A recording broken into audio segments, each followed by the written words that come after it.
እንዳልኳችሁ የምናገርበት የእግዚአብሔር ቃል ሐሳብ ለእግዚአብሔር መገኘት የሚል ነው። ለእግዚአብሔር መገኘት ራሱ ርዕሱ ቴሊንግ ነው። ስለ ጸለይን መጸለይ ያስፈልግም ለቃሉ በዚሁ ቀጥላለሁ። ራሱ ርዕሱ ሐሳቡን ይገልጽላችኋል። ለእግዚአብሔር መገኘት እና ስለዚህ ለእግዚአብሔር አለመገኘት አለ ማለት ነው አይደል? ሰው ለእግዚአብሔር መገኘት ካለ እግዚአብሔር ዳዊትን ባሪያን ዳዊት አገኘውት ካለ ያልተገኙ ነበሩ ማለት ነው።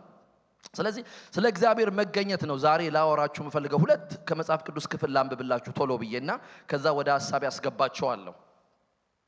መጀመሪያ የምታውቁት የጌታ ቃል በተለይ በኢሳይያስ መጽሐፍ ምዕራፍ 6 ላይ እግዚአብሔር ኢሳይያስን ካናገረው በኋላ አጭር ቃል ነው ማንብላችሁ። ቁጥር 8 ላይ ኢሳይያስን አንደበቱን ከፈወሰው በኋላ ምን አለው? እንግዲህ የጌታም ድምጽ ማንን እልካለሁ አለ ይላል። ከዛ ማንስ ይሄድልናል ሲል ሰማው። እኔም እነሆኝ እኔን ላከኝ አልኩ ይላል። የእግዚአብሔር ስም የተባረከ ይሁን። እዚህ ኢሳይያስ መጽሐፍ ምዕራፍ 56 ላይ ግን ወደፊት ከሄዳችሁ ቁጥር 6 አካባቢ እግዚአብሔር እንደዚህ ብሎ ተናገረ። ይሄ ትንቢታዊ ቃል ነው። በእውነት ይሄ ቃል ተፈጽሟል፣ ለኛ ተፈጽሟል በእኛ ዘመን። አነበዋለሁ። ያገለግሉት ዘንድ የእግዚአብሔርን ስም ይወዱ ዘንድ ባሪያዎቹም የሆኑ ዘንድ ወደ እግዚአብሔር የሚጠጉትን መጻተኞች እንዳያረክሱት ሰንበትን የሚጠብቁትን ቃል ኪዳኔንም የሚይዙትን ሁሉ ወደ ተቀደሰ ተራራዬ አመጣቸዋለሁ፣ በጸሎቴም ቤት ደስ አሰኛቸዋለሁ። ቤቴ ለአሕዛብ ሁሉ የሚሆን የጸሎት ቤት ይባላልና የሚቃጠለውን መስዋዕታቸውና ሌላ መስዋዕታቸውን በመሰዊያዬ ላይ እቀበላለሁ ይላል። ክብር ለእግዚአብሔር ይሁን። አሜን ትላላችሁ ወይ? ይሄ ቃል ተፈጽሟል። እኛ መጻተኞች ነበርን፣ እንግዶች ነበርን። ነገር ግን ጌታ ኢየሱስ ተቀብሎናል። የእግዚአብሔር ስም የተባረከ ይሁን። ዋናው ነገር ግን ቁጥር 7 ላይ ያለው ምንድነው? ወደ ተቀደሰ ተራራዬ አመጣቸዋለሁ፣ ከእንደገና በጸሎቴም ቤት ደግሞ ደስ አሰኛቸዋለሁ ይላል። እነዚህ ሰዎች ምን አይነት ሰዎች ናቸው ካላችሁ፣ ምን አይነት ሰዎች ናቸው? ወደ እግዚአብሔር የመጡ ናቸው። ከእንደገና ደግሞ የእግዚአብሔርን ስም የወደዱ ናቸው። ከእንደገና ባሪያ ለመሆን የወደዱ ናቸው። ክብር ለጌታ ይሁን። አሜን ትላላችሁ ወይ? ባሪያ ለመሆን የእግዚአብሔር ባሪያ ለመሆን የወደዱ ናቸው። ወደ እግዚአብሔር የተጠጉ ናቸው። ምጻተኞች ናቸው። እግዚአብሔርን እንዳያረክሱት ደግሞ ሰንበትን የሚጠብቁ ናቸው። ቃል ኪዳኑን የሚይዙ ናቸው። እንደነዚህ አይነት ሰዎችን ምን አደርጋቸዋለሁ? ወደ ተቀደሰ ተራራዬ አመጣቸዋለሁ፣ ወደ ህልውናዬ አመጣቸዋለሁ። ከእንደገና በጸሎቴም ቤት ደግሞ ምን አደርጋቸዋለሁ? ደስ አሰኛቸዋለሁ። እነዚህ የተገኙ ሰዎች ናቸው። ምጻተኞች ሆነው ሳሉ፣ የራቁ ሆነው ሳሉ፣ በተለይ ኤፌሶን መጽሐፍ ስለኛ ይናገራል። ኤፌሶን ምዕራፍ 2 ማለት እኔና እናንተ ነን። የራቅን የነበርን፣ በተገረዙት ያልተገረዙ በምንባል የነበርን፣ ከእግዚአብሔር መንግስት የራቅን የነበርን ሰዎች ነን። ስለዚህ እነዚህ ሰዎች ከመጡ ወደ እኔ ከመጡ አለ ባሪያዬ መሆን ከፈለጉ፣ የእግዚአብሔርን ስም ከወደዱ፣ ማገልገል ከፈለጉ፣ ሰንበቴን ካላረከሱ እኔ ወደ ተቀደሰ ተራራ ያመጣቸዋለሁ አለ። የእግዚአብሔር ስም የተባረከ ይሁን። ሁለት በጣም ወሳኝ ነገሮችን ልንገራችሁና ከዛ ወደ ሐሳቤ እገባለሁ። በመጀመሪያ ለእግዚአብሔር መገኘት ስንል እግዚአብሔር ማንንም እንደማይፈልግ ልነግራችሁ ፈልጋለሁ። እግዚአብሔር ብቻውን በቂ ነው። እስቲ አሜን በሉ። ማን እግዚአብሔር ያለ ረዳት ሰማይና ምድርን ሰርቷል። ያለ ረዳት ነው ይችን ዓለም ሲስተም እየመራ ያለው። አሁንም ዛሬም እንኳን በዚህ ጊዜ እግዚአብሔር ያለ ረዳት መቀጠል ይችላል። እግዚአብሔር ለመሆን ሰው መኖር አይጠበቅበትም። እኛ ያለሱ መኖር አንችልም። እሱ ያለኛ መኖር ይችላል። የሚስማማል። ስለዚህ ባጭሩ ላልፈው ነው። በቃ እግዚአብሔር ለመሆን የሰው መኖር አያስፈልገው። እሱ በመጀመሪያም የነበረ ነው፣ በመጨረሻም ለዘላለም የሚኖር ነው። ክብር ለእግዚአብሔር ይሁን። እሱ ራሱን የቻለ አምላክ ነው። ዓላማውን ለመፈጸም የሰው እርዳታ አያስፈልገው። የኛ ትምህርት አያስፈልገው። የኛ ዝግጅት አያስፈልገው። የኛ አለባበስ፣ የኛ ማንነት አያስፈልገው። የኛ የንግግር ጥበብ አያስፈልገው። ቸርችም አያስፈልገውም። ካስፈልገ ጌታ ብቻውን በቂ ነው። ኃይላችን አያስፈልገው፣ ጥበባችን አያስፈልገው፣ ዝናችን አያስፈልገው። የኛን ፍቅር አይጠይቅ። ለዚህ ነው ሮሜ ላይ ሲናገር ጳውሎስ ምን አለ? እግዚአብሔርን ያማከረው ማን ነው አለ? ማን ያማክሮታል? እግዚአብሔር። ማንም። የእግዚአብሔር ስም ይባረክ ይሁን። ስለዚህ እግዚአብሔር የፈለገውን ሁሉ ማድረግ ይችላል። እኔና እናንተን ሳያማክር፣ እኔ ኢንቮልቭ ሳላደርግ እግዚአብሔር መኖር ይችላል፣ መቀጠል ይችላል። ለዚህ ነው ኢሳይያስ መጽሐፍ ላይ ሲናገር እኔ አምላክ ነኝና ሌላም የለምና የቀድሞውን የጥንቱን ነገር አስቡ፣ እኔ እግዚአብሔር ነኝ፣ እንደኔ ያለ ማንም የለም ማለት። በመጀመሪያው መጨረሻውን ከጥንትም ያልተደረገውን እናገራለሁ፣ ምክሬ ትጸናለች፣ ፍቃዴንም ሁሉ እፈጽማለሁ። እግዚአብሔርን የሚከለክለው የለም። የእግዚአብሔር ስም የተባረከ ይሁን። ለዚህ ነው ኢዮብ ሲናገር ሁሉን ማድረግ እንደምትችል ሐሳብም እንደማይከለከል አወቅኳል። እግዚአብሔር ሁሉን ማድረግ ይችላል። የእግዚአብሔር ስም የተባረከ ይሁን። ቶሎ ቶሎ ብዬ ወደ ሐሳቤ ላስገባችሁ። እንግዲህ ስሙኝ፣ እግዚአብሔር የማንም ረዳት ካልፈለገ፣ እግዚአብሔር ብቻውን በቂ ከሆነ፣ እግዚአብሔር አማካሪ ካላስፈለገው፣ እግዚአብሔር እንዲያርግ የሚል ሐሳብ የሚያዋጣለት ሰው ካላስፈለገው፣ እግዚአብሔር እንዲያድርግ ያኛው ስተት ነው ይሄኛው ትክክል ነው የሚለው ሰው ካላስፈለገው፣ ለምን ታዲያ ወደኛ መጣ? ለምን እግዚአብሔር ሰው ፈለገ? ለምን እግዚአብሔር እና አብርሃምን ጠራ? ለምን እግዚአብሔር ዛሬ በኔ ዘመን እኔን እናንተን አንቺን አንተን ጠራ? በጣም ይሄ ልንመልሰው የሚገባ ጥያቄ ነው። ይሄን ጥያቄ መመለስ ከቻልን ከዛ በኋላ ይገባናል። እግዚአብሔር እኔን የጠራው ሰው ጎሎበት አይደለም፣ ስራ እንዲበላሽበት ፈርቶ አይደለም። እግዚአብሔር እኔን የጠራው በኔ መከበር ስለፈለገ ነው። እስቲ አሜን በሉ ባካችሁ። እኔ ጌታን አክብሬ ጌታ በኔ ከብሮ እኔ ደግሞ በእርሱ ክብር ውስጥ እንድገባ። እስቲ አሜን በሉ ባካችሁ። ለዚህ ነው ይመጣና በጣም ወደ አልተጠበቁ ሰዎች ጥሪው ራሱ ሲመጣ ወደ ተከበሩ ሰዎች አይመጣም። ጥሪው ራሱ ሲመጣ በዘመኑ ዝና ወደ አተረፉ ሰዎች አይመጣም። ከመጀመሪያው ዘምራችሁ ብትመለከቱ ሲጠራቸው ሁሉ ጊዜ ትዝ የሚላቸው ድካማቸው ነው። ይሄ ምን ያሳያቸዋል? እግዚአብሔር ሰውን የሚጠራው ረዳት ፈልጎ አይደለም። ያንን የጠራውን ሰው አበርትቶ፣ በእንግሊዘኛ ደስ ይላል ስለሚገጥም ግጥም የምትወዱ ከሆኑ እግዚአብሔር አቢሊቲ አይደለም የሚፈልገው አቬሌቢሊቲ ነው። በአማርኛ ያው አማርኛ ነው። እግዚአብሔር ችሎታ አይደለም መገኘት ነው የሚፈልገው። እሺ የሚል ነው የሚፈልገው እግዚአብሔር። ለዚህ እኮ ነው በጌዲዮን ጦርነት ሲያደርጉ ብዙ ነው ህዝቡ ይመለስ ህዝቡ አለ እግዚአብሔር። ለምን ሲል እስራኤል እጄ ነው ክንዴ ኃይሌ ብርታቴ አዳነችኝ እንዳትላል። አሁን እግዚአብሔር የሆነ ኳሊፋይድ የሆነ ሰው አንድ ኳሊፋይድ የሆነ አገልጋይ ጌታ አለው። ባይዘወይ እስከዛሬ ከነበሩ አገልጋዮቹ ሁሉ በመንደር ላይ ከተመላለሱት ሁሉ ኳሊፋይድ የሆነ አንድ አገልጋይ ብቻ ጌታ አለው። እሱም ኢየሱስ ነው። እስቲ አሜን በሉ ባካችሁ። ኳሊፋይድ የሆነ አገልጋይ ኢየሱስ ብቻ ነው። እዚህ የተሰበሰብን በዚህ በመጽሐፍ ጥግ ስማቸው የተጻፈ ሰዎች ዕብራውያን ምዕራፍ 11 ላይ ሻምፒዮን የተባሉት እናንተ የምታጠኗቸው ሰዎች ሁሉ ኳሊፋይድ አልነበሩ፣ ፍቃደኞች ነበሩ። ተገኙና ኳሊፋይ ያረጋቸው። እስቲ አሜን በሉ። ሲገኙለት እግዚአብሔር ኳሊፋይ ያረጋቸው። ማንም ለጌታ ኳሊፋይ ሆኖ አያውቅም። ለዚህ ነው ሲጠራቸው ለምሳሌ ኢሳይያስን ሲጠራው እኔን ላከኝ አለ። እኔን ላከኝ ከማለቱ በፊት ግን ትንሽ ነኝ ይላል። እኔ አንደበት የረከሰብኝ ነኝ ይላል። እኔ አልችልም ይላል። ሙሴና ትልቅ አሳይመንት አለኝ ህዝቤ በግብጽ ምድር እየጮኸ ነው ነፃ ታወጣለህ ሲለው እኔ ኮልታፋ ነኝ ይላል። ጌዲዮን ጋር ስትመጡ እኔ ምናሴ ዘር ነኝ ቤተሰቤ ትንሽ ነው ይላል። እግዚአብሔር የጠራቸውን ሰዎች ሁሉ ስትመለከቷቸው ኳሊፋይ የሚያደርግ ባጅ ወይም ማዕረግ የላቸውም። የጠራቸው እግዚአብሔር ግን ታማኝ ስለሆነ ኳሊፋይ ያደርጋቸዋል። የእግዚአብሔር ስም የተባረከ ይሁን። ስለዚህ ለዚህ እኮ ነው ጳውሎስ ሲናገር ምን አለ? ወንድሞቹ የመጠራታችሁን ትኩር ብላችሁ ተመልከቱ አለ። ትኩር ብላችሁ መጠራታችሁን ተመልከቱ አለ። ከተማችሁ ላይ ተመልከቱ።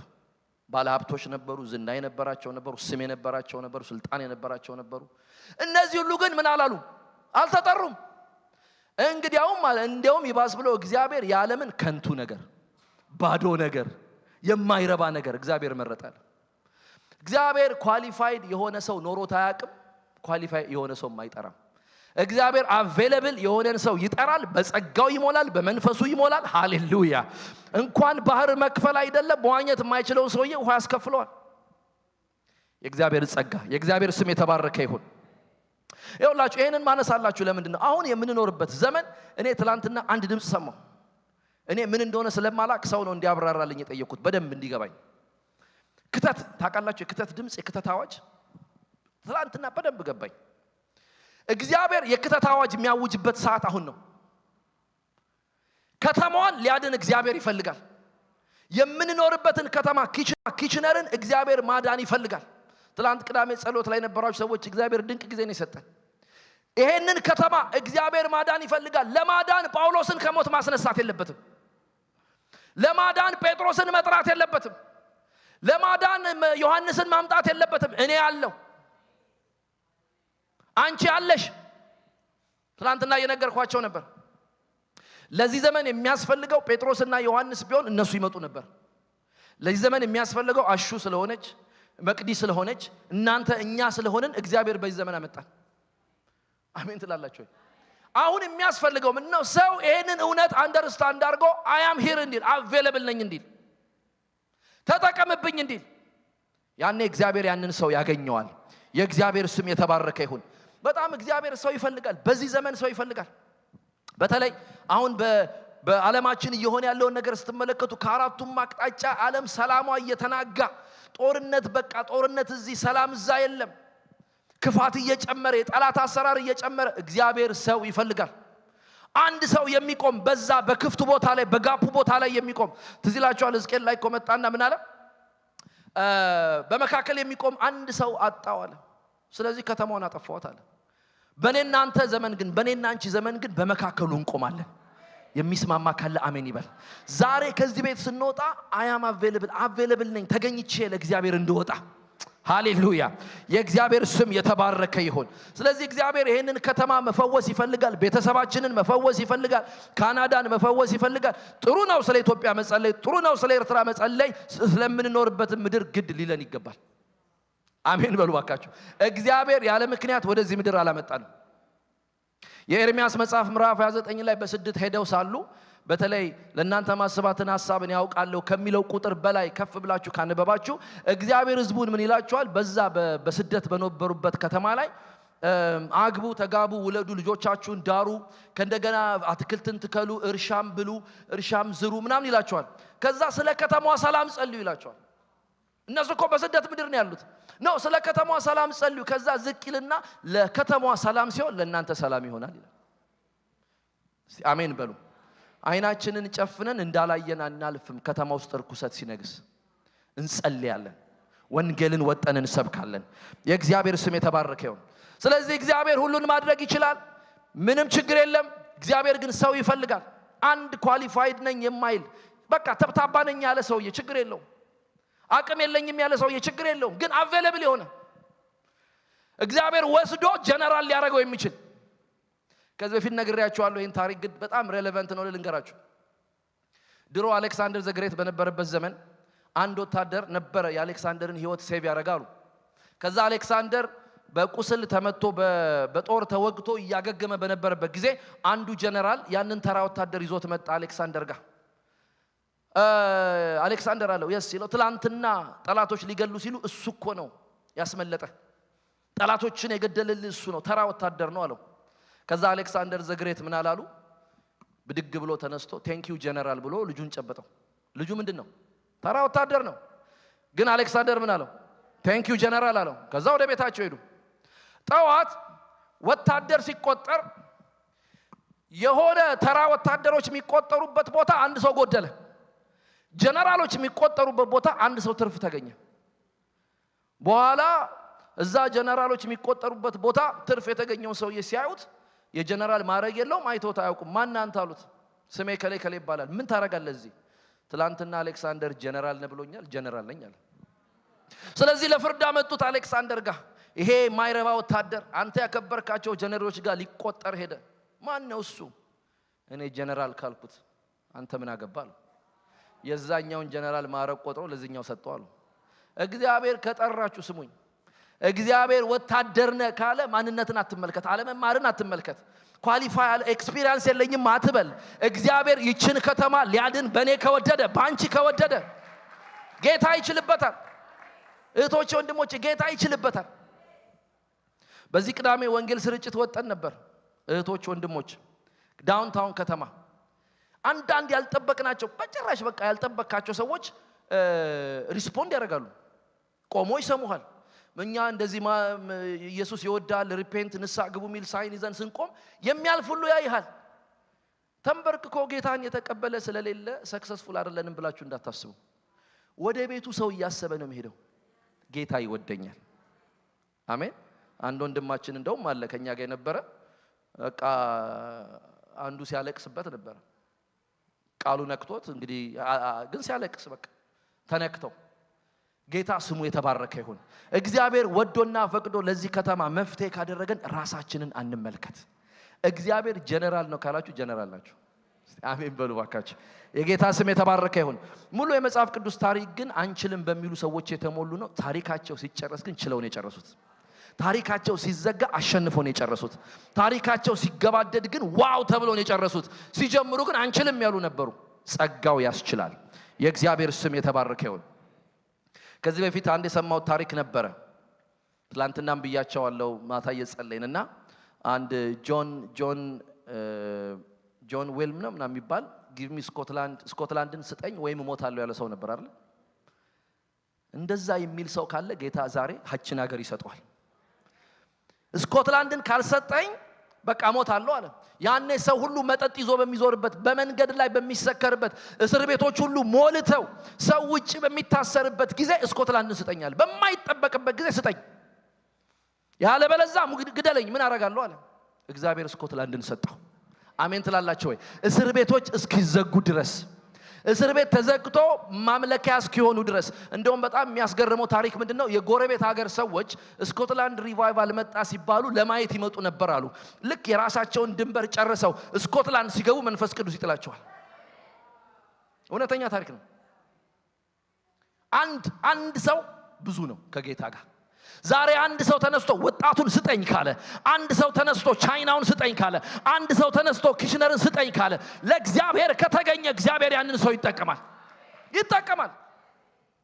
ማንም ራሱን አይመልከት። ራሱን አይቶ ትንሽ ነኝ አይበል። እግዚአብሔር ይችላል። የእግዚአብሔር ስም የተባረከ ይሁን። እንደዛ ንስር እንዳንሆን ትላንት የነበራችሁ ሰዎች ትንሽ ሪቪዥን ነው። አንድ ገበሬ ነው። አንድ እንቁላል አገኘ። ሲያየው እንቁላሉ ያምራል፣ ግን የምን እንደሆነ ሊያውቀው አልቻለም። ስለዚህ ያንን እንቁላል ምን እንደሆነ ለማወቅ ወሰደና አንድ የታቀፈች ዶሮ ስለነበረች ዶሮዋ ስር አስቀመጠው። ምክንያቱም እንቁላሉ መፈልፈል አለበት ምን እንደሆነ እንዲታወቅ። 20 ምናምን ቀን ከሞላ በኋላ ዶሮዋ የራሷን እንቁላሎች ስትፈለፍል ይሄኛውንም እንቁላል ፈለፈለችው። ስትፈለፍል የሆነ ወፍ የሚመስል ነገር ወጣ። እያደገ ሲሄድ ገበሬው ኖቲስ አረገ። ለካ ንስር ነው። አብሮ ከዶሮዎች ጋር ማደግ ጀመረ እንደጫጩት። አብሮ ትል እየበላ አብሮ እንደ ሲበተንለት እየበላ ድመት ሲያባረው ምን ሲያባረው ኖረ። አንድ ቀን ቀና ብሎ ወደ ሰማይ ሲመለከት በጣም የሚያምር አሞራ ይበራል። በጣም ወርቃማ ክንፍ ያለው በጣም ከርቀት ሲበር እናቱን ማለት ዶሮዋን ማለት ነው ማዘር ሄንን ጠርቶ ያ ትልቅ የሚያምር ወፍ ደስ አይልሽም? I wish if I can fly like that bird አላት። ይሄ ታሪክ ሁለት መንገድ አለው። ሁለቱንም እነግራችኋለሁ። ዛሬ ግን አንዱን እንመርጣለን። የጌታ ስም የተባረከ ይሁን። የመጀመሪያው የሚያሳዝነውን ታሪክ ልንገራችሁ። ዶሮዋ ዞር ብላ አየችውና የትኛው ወፍ አለችው። እንዲህ ብትል ወፍ አይታያትም። ምክንያቱም ዶሮ 30-40 ሜትር ነው የምታየው። ንስር 35,000 ጫማ ነው የሚያየው። እስቲ ለጌታ ክብር ጭልታ ጭብጨባ አምጡ ባካችሁ። እግዚአብሔር በእኛ ውስጥ ያስቀመጠው ፖቴንሻል ማንም ዶሮ አይበላችሁ። ይቅርታ እንደው ከምሳሌ እንደ ትል እየበላ ስንዴ እየበላ ይኖራል። ንስሩ ግን 35,000 ጫማ እንዲህ ብሎ ማየት ይችላል። ከዛ እንደዚህ ያለችው እናትየዋ አንተ ዶሮ ነህ አለችው። so live like a chicken, eat like a chicken, die like a chicken አለችው። እንደ ዶሮ ኑር፣ እንደ ዶሮ ብላ፣ እንደ ዶሮ ሙት አለችው። አሳዛኙ ታሪክ ንስሩ ልክ ነው ለካ ዶሮ ነኝ አለ።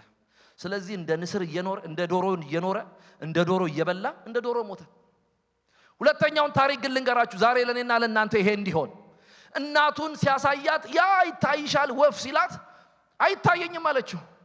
ዘራልና ከዛ እንደዚህ አለችው አንተ ዶሮ ነህ፣ እንደ ዶሮ ኑር፣ እንደ ዶሮ እየበላ እንደ ዶሮ ትሞታለህ ስትለው ማሚ አላት አይታይሽም ያ ወፍ የሚበረው አይታይሽም።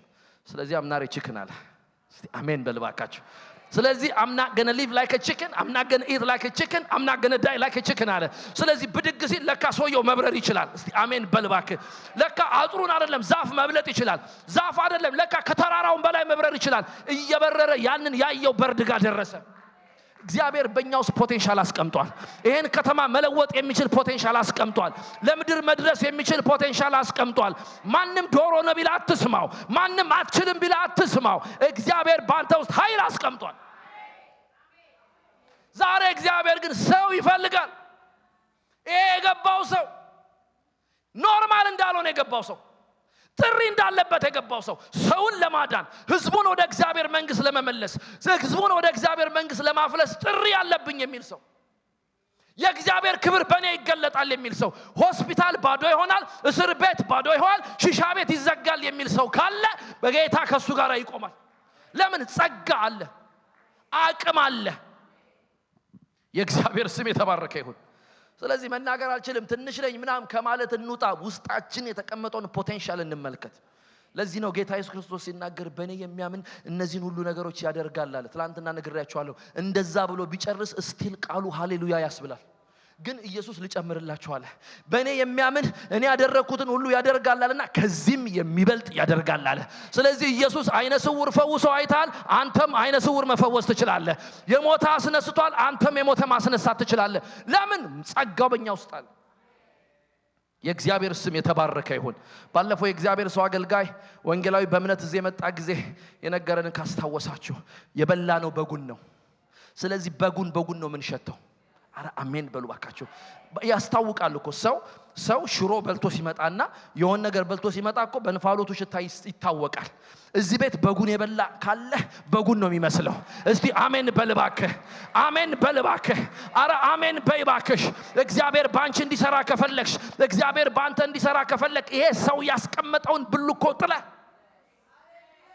ማካቶራ አታስቸግረው መምህሩን አሉት የአይነ ስውር ሰውዬ አታስቸግረው አንተ አይነ ስውር ነህ አንተ እዛ ጋር ነው መቀመጥ ያለብህ መለመን ያለብህ የለበስከው ልብስ የለማኝ ልብስ ነው አሉት ማን ነው በዚህም ያልፈው አለ የናዝሬቱ ኢየሱስ ሲሉት እርግጠኛም ነግራችሁ ልብሱን የጣለው እየሮጠን ሄደው የናዝሬቱ ኢየሱስ ሆይ ማረኝ የዳዊት ልጅ ሆይ ማረኝ ኢየሱስ ቆመ ይላል አየነዛ አታልፍም ያሉት ሰዎች ጠየቃቸው ማን ነው አንተን ፈልጎ የዳዊት ልጅ ይላል አምጡት ባንድ ወቅት አትሻገርም አትችልም ያሉ ሰዎች መጡና አይዞ በርታ ሰውየው ይጣርሃል አሉት መምሩ ይፈልጋል አሉት እግዚአብሔር ኒውስ ያስቀይራል እግዚአብሔር ንግግር ያስቀይራል ዛሬ ግን ማን ነው ብድግ የሚል ሰው አለው ለእግዚአብሔር የሚል ሰው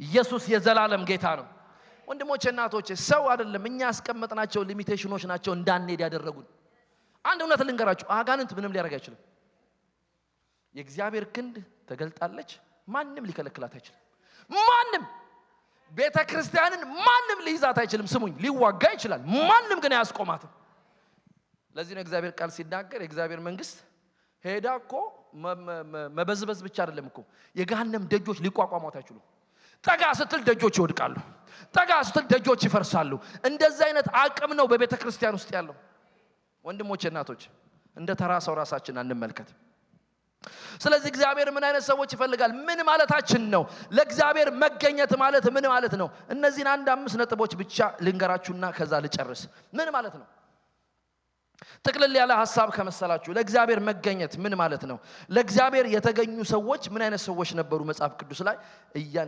ችሎታ እንዳልሆነ እንድታውቁ ለእግዚአብሔር መገኘት ችሎታ አይደለም መማርም አይደለም የ20 ዓመት ኤክስፒሪየንስም አይደለም እግዚአብሔር በሰው ቁመት ሰርቶ ያውቁም እግዚአብሔር የሰው ቁመትም ከልክሎት ያውቃል እግዚአብሔር በሰው ዲግሪ ሰርቶ ያውቅም እግዚአብሔር ያለ ዲግሪም ሰርቶ እግዚአብሔር የሚሰራው እሺ ባለ ሰው ነው ተጠቀምብኝ ባለ ሰው ነው የሚሰራው እስቲ አሜን በሉ ባካችሁ ግን ዝግጅት ጥሩ ነው መዘጋጀት ጥሩ ነው ጌታ ያንን ያከብራል ይወዳል ግን እግዚአብሔር የማንንም ኳሊፊኬሽን አይቶ አይጠራም ይሄን እንድታውቁ ፈልጋለሁ እግዚአብሔር ስም የተባረከ ይሁን እሺ ስለዚህ እግዚአብሔር ምን አይነት ሰዎች ነው ለኔ ተገኙ ሚላቸው ሰዎች ካላችሁ የመጀመሪያው በእምነት የሚታዘዙ ሰዎች እስቲ አሜን በሉ ባካችሁ መገኘት ማለት ምን ማለት ነው ለእግዚአብሔር በእምነት መታዘዝ ምሳሌ አብርሃምን መውሰድ እንችላለን አብርሃም የሚባል አንድ ሰው እግዚአብሔር የጠራው ከእግዚአብሔር ከማይመለክበት ከተማና ምድር ነው ተገለጠለት እግዚአብሔርን አመነ አንድ ቀን እግዚአብሔር እንደዚህ ያለው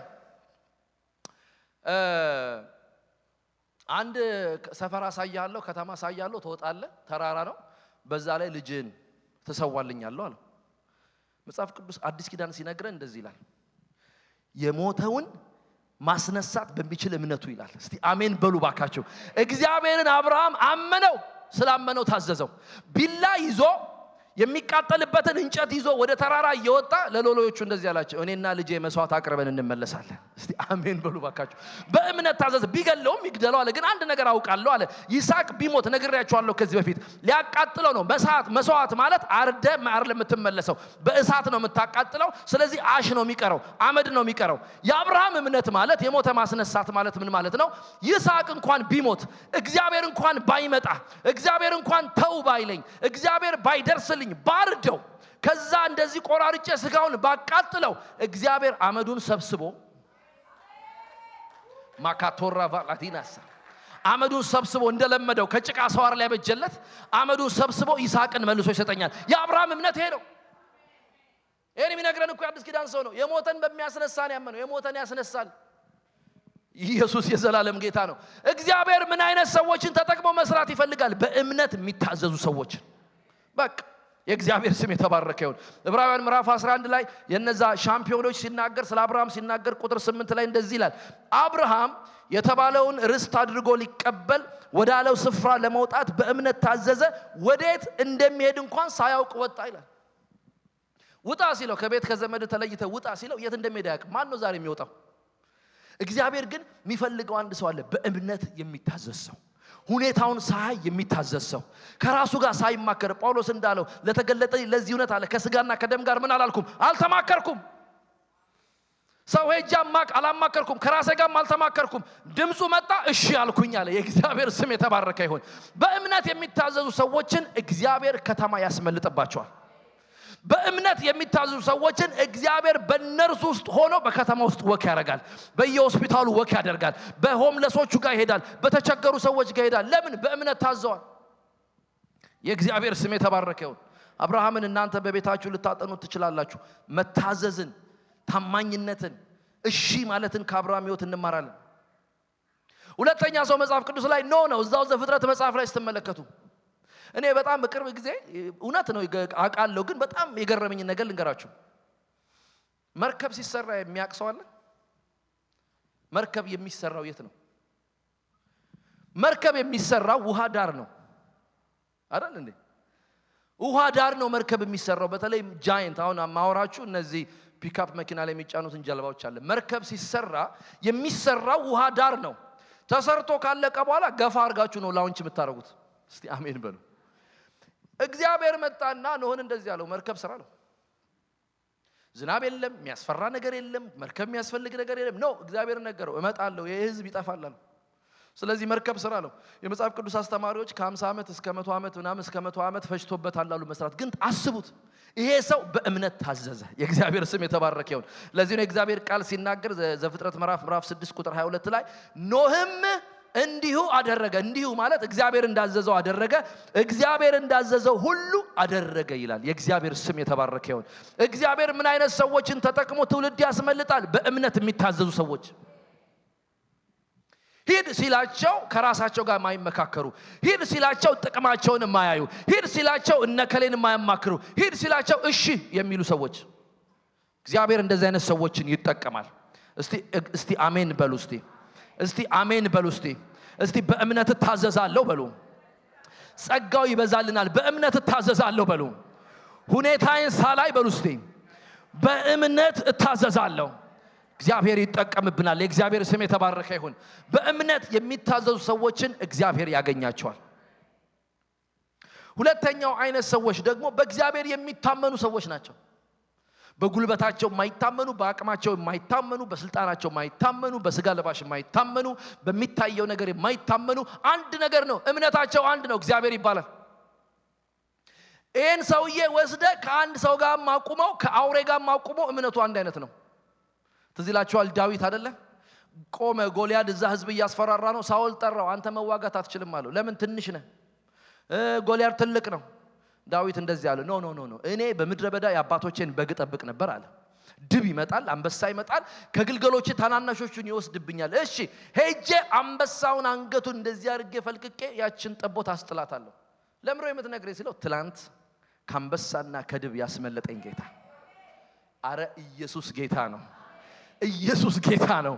እግዚአብሔር ዘኔክስት ሻምፒዮን ምን አይነት ሰው ነው ብላችሁ ብትጠይቁት እኔን የሚታመን ሰው ይላል። እኔን የሚታመን ሰው እንዴ በቃ እንደዛ ከሆነ ወይ ካባና ልብስ፣ ጎራዴ እንስጥ፣ ጦር እንስጥ፣ ራስ የምትከላከልበት አርመር እንስጥ። ኖ ጌታ ያስለመደኛል። ወንጭፍ አለች። እስቲ አሜን በል። እኔ ጌታ አለ ጎልያድም መጣ፣ አንበሳ ማንም መጣ፣ ምንም መጣ፣ እኔ የምታመነው እግዚአብሔር ነው። እኔ የምታመን ለዚህ እኮ ነው ይኸውላችሁ፣ ይሄ ሰው እኮ በጣም ዳዊት የሚገርም ሰው እኮ ነው።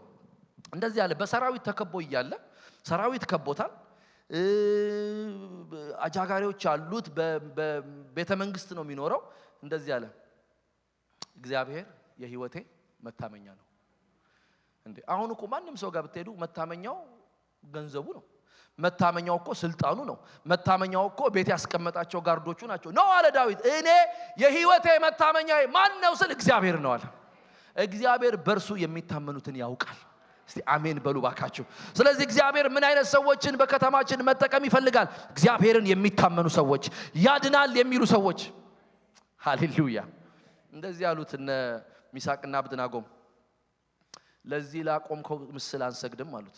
ማን ሰግደው? በአንድ ምክንያት ነው አሉት። አንደኛ እኛ ዕብራውያን ነን፣ ምን ሰግደው ለእግዚአብሔር ነው እና ከዚህ ካቃጠልከው እሳት ምናምን ያድነናል።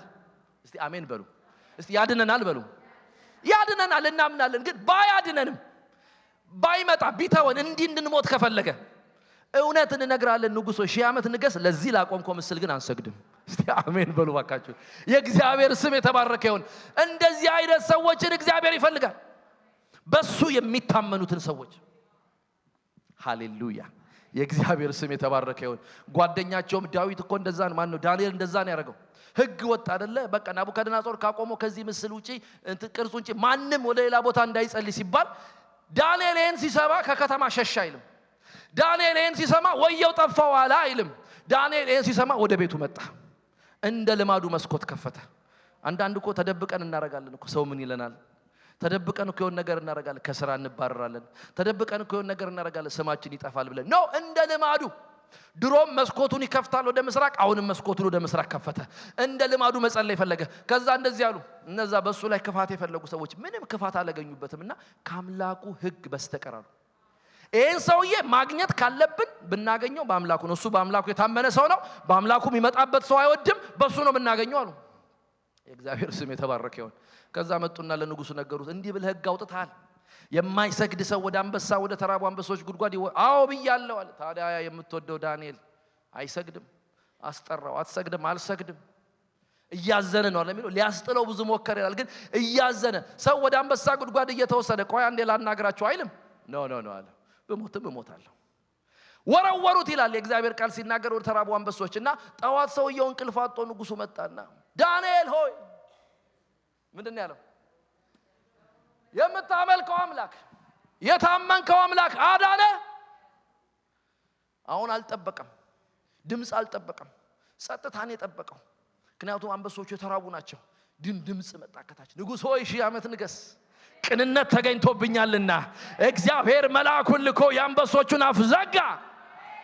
ኢየሱስ የዘላለም ጌታ ነው። እግዚአብሔር የሚታመኑበትን ያውቃል። በዚህ ዘመን እግዚአብሔር ሰው እንዲጠቀምበት ከፈለገ፣ ትውልድን ማስመለጥ ከፈለጋችሁ፣ ቤተሰባችሁን ማስመለጥ፣ ይሄ ከተማ ነፃ እንዲወጣ ከፈለግን፣ ይቺ ሀገር በወንጌል እንድትሞላ ከፈለግን በእምነት እግዚአብሔርን መታመን። ያድነኛል ያልኩት ያድነኛል እየተባለ እየተዘመረ ኢየሱስ ጌታ ነው። ባያድነንስ ለስሙ ክብር አሜን። ባይዘው ዕብራውያን ምዕራፍ 11 ላይ እኮ ሻምፒዮኖች እንደዚህ ያደረጉ አንዳንዶች በመጋዝ ተቆረጡ ይላል፣ በእሳት ተቃጠሉ ይላል። ለጌታ ክብር እኮ ነው። ኢየሱስ የዘላለም ጌታ ነው። እሱ መጥቶ ስላላዳነ የለም ማለት አይደለም። ጌታ ከከበረበት በዛውም ሰው ሊሄድ ይችላል። ግን እኔ አለ ያ ማን ነው አንድ ሰው ስሙ ጠፋብኝ። አሁን ጌታን ካድ ያሉት አገልጋይ የቅርብ ጊዜ በእኛ ዘመን የነበረ ካድ አሉት። አልክድም ሲል እጁን ሲቆርጡት፣ እግሩን ሲቆርጡት፣ ምኑን ሲቆርጡት ምናምን እዛ ሲሉት እኔ ዘመኔን ሙሉ ያልካደኝን ጌታ አሁን እንዴት ነው የምክደው አላቸው።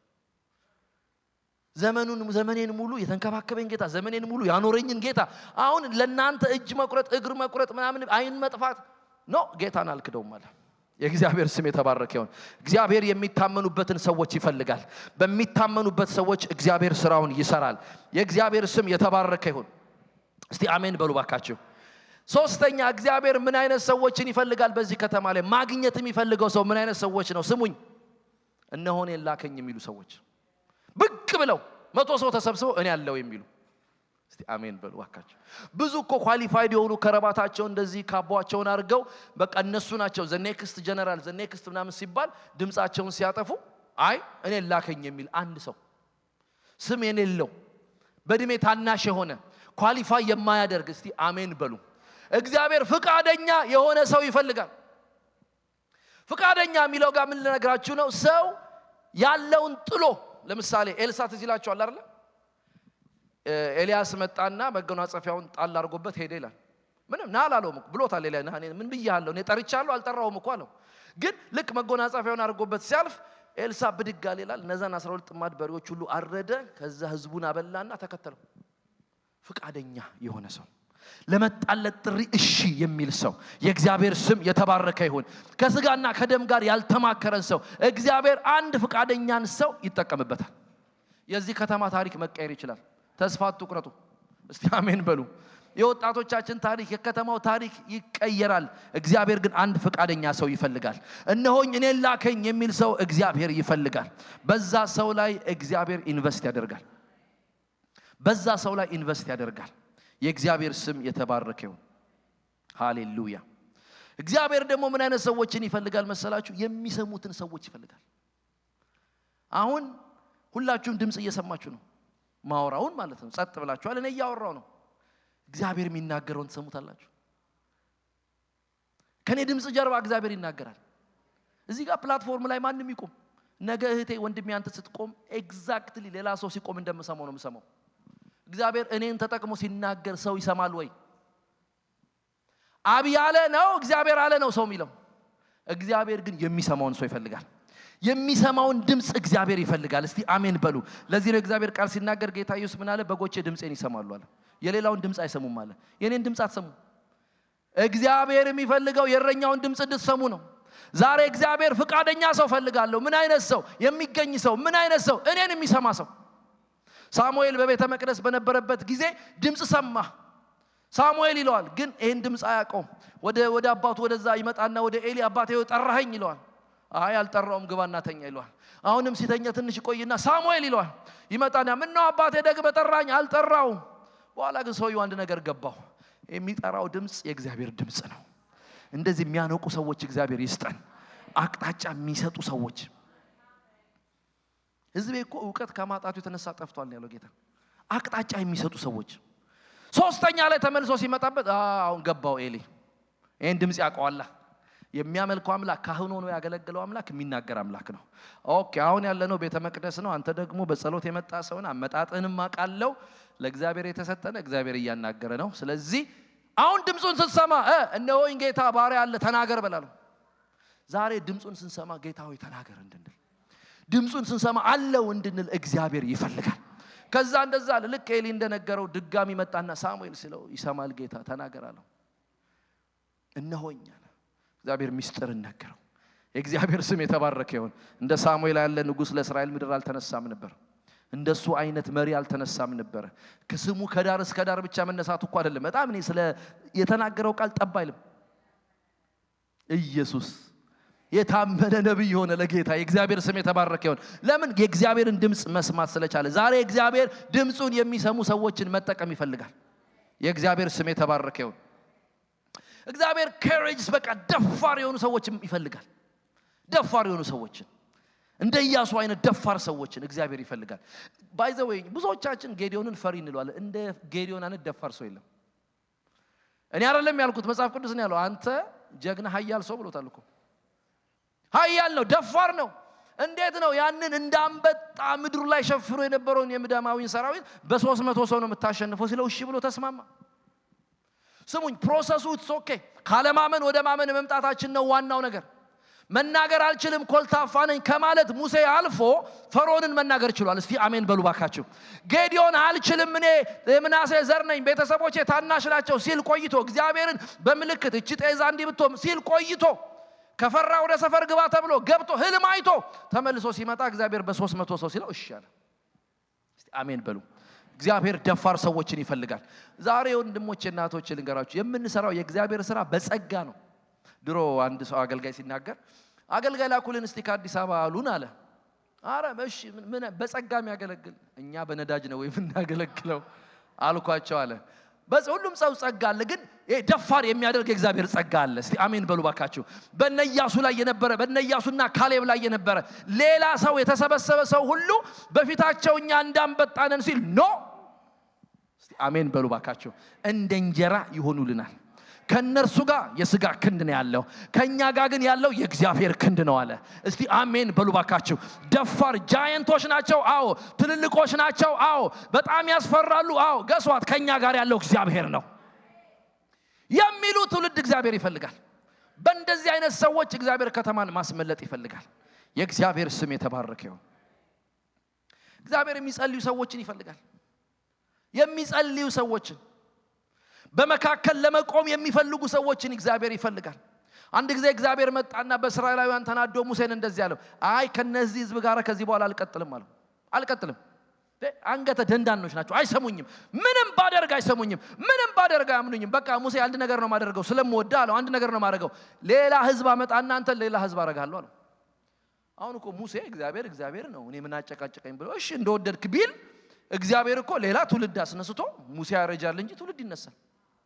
ሙሴ ነው አለ። ኖ እግዚአብሔር ሆይ ኃጢአታቸውን ይቅርበል፣ ኃጢአታቸውን ደምስስ። እምቢ እሺ ማትለኝ ከሆነ ኃጢአታቸውን ማደመስስ ከሆነ አለ የኔን ስም ከሕይወት መዝገብ ላይ። አንተ እንደዚህ አይነት ሰው እግዚአብሔር ይፈልጋል። የከተማውን ውድቀት አልፈልግም የሚል ሰው፣ ይሄ ከተማ ሲወድቅ ማየት አልፈልግም የሚል ሰው እግዚአብሔር ይፈልጋል። እንደዚህ አይነት ትውልድ የሚንበረከክ ሰው ከተገኘ እግዚአብሔር ያንን ሰው ይጠቀማል።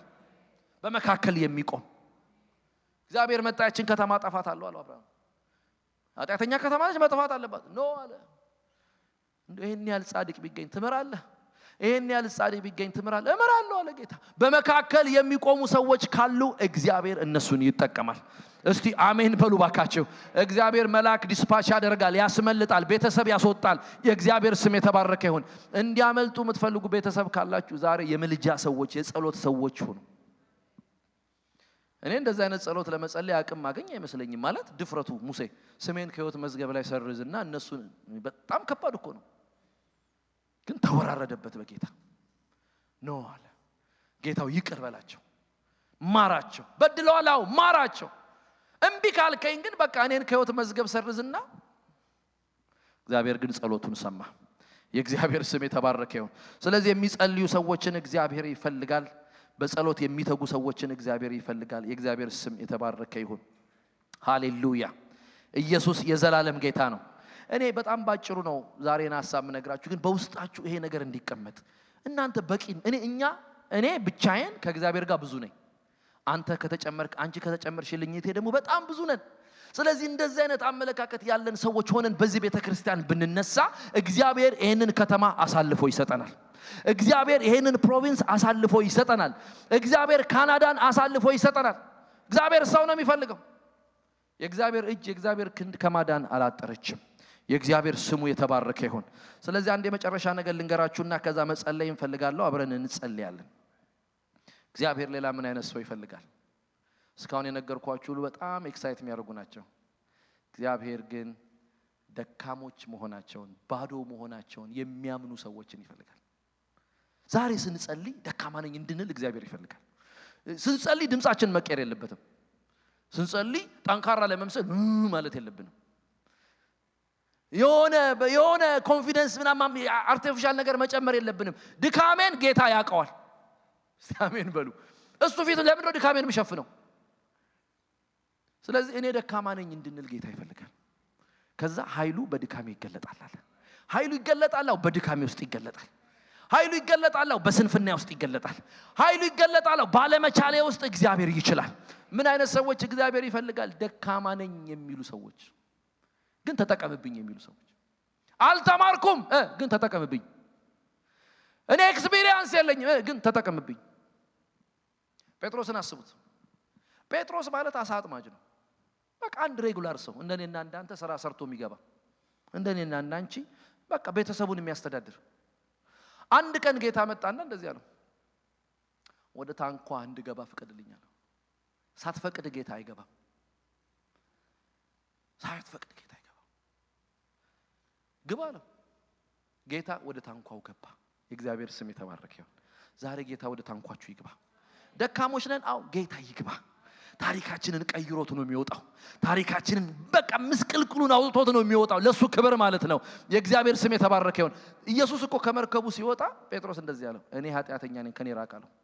የመጣብኝ አሁን ኖርማል ሰው አይደለም ማለት። ብዙ መምህራኖች መጣዋል፣ ብዙ አስተማሪዎች ያውቃለሁ፣ አንተ ግን የተለየ ሰው ነህ አለው። ከኔ ራቅ አለው። ነው አርቅም አለው። አንተ አሳ አጥማጅ ነህ፣ እኔ ሰው አጥማጅ አደርጋለሁ። ደካማ መሆንን ነው አይደል የምታውቀው? አሁን ግን ሰው አጥማጅ አደርግሃለሁ። አንተ አለመቻልን ነው አይደል የምታውቀው? እኔ የምትችል አደርግሃለሁ። የእግዚአብሔር ስሙ የተባረከ ይሁን። ለዚህ ነው ሐዋርያት መጽሐፍ ላይ ጴጥሮስን በኋላ ስታገኙት ጴጥሮስ ክዷል፣ ጴጥሮስ ፈሪ ነው፣ ጴጥሮስ ቀሽቃዣ ነው ልንል እንችላለን። ልክ ሐዋርያት ሥራ ላይ ግን ስትመጡ ግን ቆሞ ወንጌልን ሰበከ በድፍረት። ኢየሱስ የዘላለም ጌታ ነው። ያ የሚርበተበተው ሰው በገረድ ፊት ኢየሱስን የካደ ሰውዬ ይሄ የሰቀላችሁት ኢየሱስ እያለ መናገር ጀመረ። ያን ቀን 2000 3000 5000 ሰው ወደ ጌታ ቤት መጨመር ጀመረ። እግዚአብሔር ድካማቸውን የማይደብቁ ሰዎች ይፈልጋል። ድምጽ በማጎርኖር እግዚአብሔር አይሸወድም። የተማረ በመምሰል እግዚአብሔር አይሸወድም። ድካምን በቃ ድካም ነው። አረ አሜን። አይሸወድም ጌታ። በሆነ በአፒራንስ ጌታ አይሸወድም። አሜን። አይ በመድረክ ብዛት ጌታ አይሸወድም። ሚሊዮን ሰው በመሰብሰብ ጌታ አይሸወድም። ድካምን ጌታ ያውቃል። በዛ ድካም ግን እግዚአብሔር ይሰራል። የእግዚአብሔር ስም የተባረከ ይሁን። ሙሴ በራሱ ያልታመነ ሰው ነበር፣ እግዚአብሔር ግን የታመነ ባሪያ አደረገው። እስቲ አሜን በሉ ባካችሁ። ተነስተን በእግሮቻችንን ቆመን